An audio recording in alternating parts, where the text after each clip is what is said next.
Utah ranks in the top 10 most difficult states to afford a home. This is a very important topic that we have to talk about. There's going to be some very interesting information here in this article that we're going to look at, and we're also going to talk about how this is going to affect you if you're looking at buying or selling real estate here in the area. Now, in addition to that, we also need to have a conversation about the population here in Utah, because the median age that we've got here in Utah is very different compared to the rest of the country, and it's something that's going to actually affect the affordability of housing here in the area for many years to come. So with that being said, we're going to jump in here real quick, but before we do, my name's Cody Steck, your favorite Utah realtor. If you're new to the channel, I want to welcome you. If you're a returning subscriber, thank you so much for your support and participation on this journey. Now, with that said, if you're looking at buying or selling real estate, make sure to reach out to me, call, text, or email anytime. My information's here on the screen. I love hearing from you guys who reach out to me and cannot wait to hear from you who's watching this video right now. So with that said, let's jump in and talk about the population that we've got here in Utah. Utah still has the highest population of children in the US, but they're growing up. I wanted to point this out because this is going to parlay into the next article we're looking at about how it's difficult in the top 10 most difficult states to afford a home. Utah's population continues to have the largest percentage of children in the nation. The Census Bureau finds that about 27.6% of all Utahns are younger than 18. That means that 1 out of 4 people that live in this state are under the age of 18, which is pretty crazy. Basically, that just means that there's lots of kids here in the area. I'm just going to read out these highlighted parts here for the sake of brevity. In general, the birth rate is going down and has been historically for a long time. In Utah, especially, it's gone down a lot since around 2008. When the recession came around, people stopped having kids because, as we all know, if you have kids anyway, kids are very expensive and they do cost money, right? You have to provide for them. Meanwhile, he said people are living a lot longer than they did 3 or 4 decades ago, which also drives up the median age of a population. So people are living longer due to increased healthcare. People are getting healthier, hopefully anyway, and that's causing them to live longer. About 2/3 of the state's growth is anticipated to happen in Utah County, while some counties, including Salt Lake, are forecast to lose child population over that time. Interestingly enough, the study was published a few weeks after state auditors released a report that found enrollment in the Salt Lake City School District dropped 17% between fall 2013 and fall 2022, and that the district would need to close at least 6 schools to reach 75% utilization of the district's building space. So the Salt Lake City School District, of course, covers the Salt Lake City metro area, including downtown. And to me, this isn't really surprising because the Salt Lake City School District is actually one of the worst in the metro area. So if you're a parent and you've got kids going to the public school, I don't find it surprising that parents are going to move away from the downtown area to get their kids into a better school district and into a better school. So the fact that enrollment has dropped is not surprising. You're also seeing that there's a younger demographic moving to the downtown area, and they're not quite at that age where they're having kids who are going to school, right? We're seeing a lot of people in their 20s, early 30s moving to the downtown area, and they don't quite yet have kids that are going to those public schools. So that's another reason why we've seen this number drop 17% over the course of about 10 years. So let's talk a little bit about this. It says Utah ranks in the top 10 most difficult states for first-time homebuyers with an average of over $70,000 in cash needed upfront for a down payment. Now, I don't know why or where they're coming up with this information. I'm sure they'll explain that here in just a second, but I can tell you that's not entirely true. You can buy a home with less money than that. Of course, the more money you have to put down, the better. You're going to get a lower loan amount and therefore have a lower monthly payment, but you don't always need over $70,000 in cash to fund a down payment. That's according to a new list released by the finance site MoneyWise, which ranked all 50 states based on the median price of homes using data from Zillow and the average down payment percentage of 13%. So basically, they're just taking the average down payment amount and coming up with an average of that, and they said it's 13%, and Utah has the 6th highest down payment requirement with an average of $70,832 and a median home value of $544,000 according to this ranking. Now, I don't know why they're calling it a requirement. It's not a requirement. In fact, in most cases, you can get away with a 5% down payment on a conventional loan or even 3.5% on an FHA loan. So we bring up a calculator here.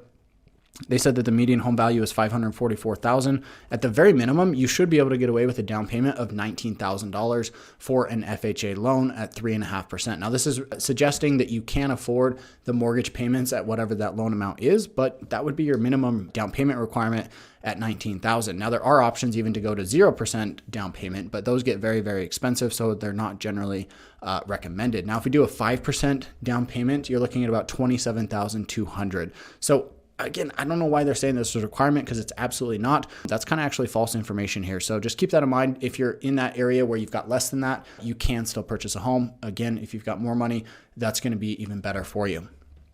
The Beehive State is still nowhere near as expensive as states like Hawaii or California, but is likely near the top of the list due to its extraordinary home price increases after COVID-19 opened up remote work opportunities and spurred a home buying frenzy across the nation, especially in the West. Home prices in Utah's most populated county, Salt Lake County, jumped nearly 60% from March of 2020 to May of 2022, which was the height of the market. So that's basically going from the very start of the pandemic all the way to the height before prices started to come back down. In May of last year, the median price of a single-family home in Salt Lake peaked at $650,000, but since then, prices have slowed and even tipped downward as the Federal Reserve's fight with record levels of inflation pushed borrowing rates higher. The West, even though it saw some of the sharpest home price increases during the height of the pandemic craziness, has also been ground zero for home price correction. In February, the median single-family home in Salt Lake County fell to $560,000, down $90,000 from its May 2022 peak. That's still a hefty price to pay, especially for first-time homebuyers who don't have any equity from a previous home purchase to apply to a down payment. Combine that with today's higher interest rates, and first-time homebuyers are facing serious affordability problems, even in states like Utah that are relatively more affordable than other states in the West, like California and Washington. Compared to sub 3% mortgage interest rates some buyers enjoyed in 2021, they are now facing rates over 6% for the typical 30-year mortgage, though that's down from the over 7% rates seen last fall. During that time, those rates priced out over 75% of Utahns from being able to afford the state's median priced home in late 2022. Faced with Utah's affordability problems and a stubborn 31,000 unit housing shortage, state lawmakers attempted to tackle the problem through a number of measures passed earlier this year, including a new program to help first-time homebuyers get into newly constructed homes.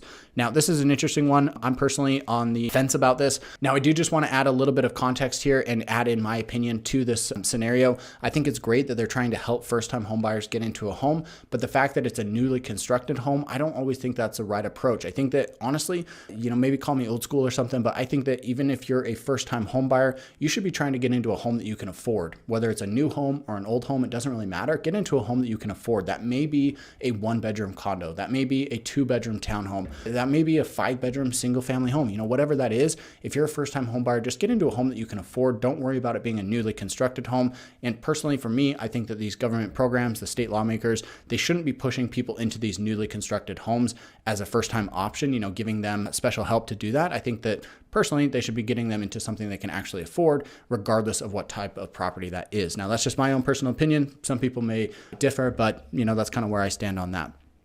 Ultimately, it's great to have people in homes. I think everybody kind of hopes that they can do that, especially if you're a renter and a first-time buyer, you're going to be looking to do that. State Bill 240, which takes effect July 1st, uses $50 million in state money to offer an up to $20,000 loan to eligible Utahns to help them buy new homes. Now, I like this because this is actually a loan. It's not a grant. It is something that's going to have to be paid back, which I think is healthy for the economy. Whether that's for down payment assistance, closing costs, or buying down interest rates, state officials estimate it will help about 2,500 buyers. So this is great. To qualify for the loan, the single-family home, condo, or townhome must be newly constructed and cost no more than $450,000. So yes, it is pushing towards those newly constructed homes, which is interesting. I think that's because the state wants to hedge their bet. They want to make sure that you're not trying to buy a property that's in total disrepair. But, the point of this is that they want you to purchase something that's in a more affordable range. State lawmakers opted to keep the program narrowed to new home construction only, arguing it will help drive the state's housing stock upward and hopefully make a dent in Utah's housing shortage. Now, this is really interesting. I don't know how they're coming up with this scenario, saying that it will drive the state's housing stock upward. If you've got more buyers going into homes, I don't see how that changes the housing shortage, regardless of what type of property they're buying, right? If they're buying a new home or they're buying a home that's 40 years old, it doesn't really matter. They're still buying a home, right? So I don't understand this argument here. I think that's just kind of honestly, I think that's just a political statement to make it sound good. And, I think they're really trying to protect their bases and say, hey, we do want to make this money back. So we want to make sure that you're spending this money to repay the loan rather than to make repairs on older property, right? So let's talk a little bit about the most expensive states. Here's how the top 10 states that require the biggest down payment rounded out in the MoneyWise ranking. Again, very interesting that they're saying that this is a required down payment. I wonder if they're actually just taking the average down payment for that market and saying that it's a required amount because that's what the average is that actually gets used. In fact, I would say that actually is an argument to say that people in those areas are more money wise. They're more, see what I did there with the name of this program. I'd say that these people are being smarter by putting more money down, but they're misleading misleading this a little bit with the way that they're phrasing it. So Hawaii was number 1, California number 2, Washington, Colorado, Massachusetts, and Utah ranks number 6 here on this list with the median home price of $544 and a down payment of $70,000. Now, if you actually look at this, you can see that that 13% down payment actually is the same across all of these markets. So they're really kind of looking at the median sales price for that market and coming up with an average down payment based off 13% off of that. So the median home price decreases as you go down the list here. In contrast, they ranked the most affordable states. Right here, you've got West Virginia at number 1, most affordable. You've got Mississippi, Arkansas, Oklahoma, Iowa, Kentucky, Alabama, Kansas, and Ohio, and Louisiana. Now, again, just to kind of wrap this up, I don't think that most affordable should be determined based on what your down payment amount is. I think it should be determined based on what type of home you get for your money and how much you're paying on a monthly basis for that home, what the taxes are, what the insurance is. Because if you look at this, there's going to be some markets like Ohio. Sure, home prices might be cheap, but property taxes are absolutely crazy, right? So you really have to take into account all of these different things. And with that being said, I want to wrap up this video. I hope you enjoyed it. If you're thinking about buying or selling real estate here in the area, please reach out to me, call, text, or email anytime. I love hearing from you guys. I've had people from literally all across the world reach out, and I cannot wait to hear from you as well. Even if you live here in Utah already, I'd still love to help you. Thanks for watching, guys. We'll catch you in the next one.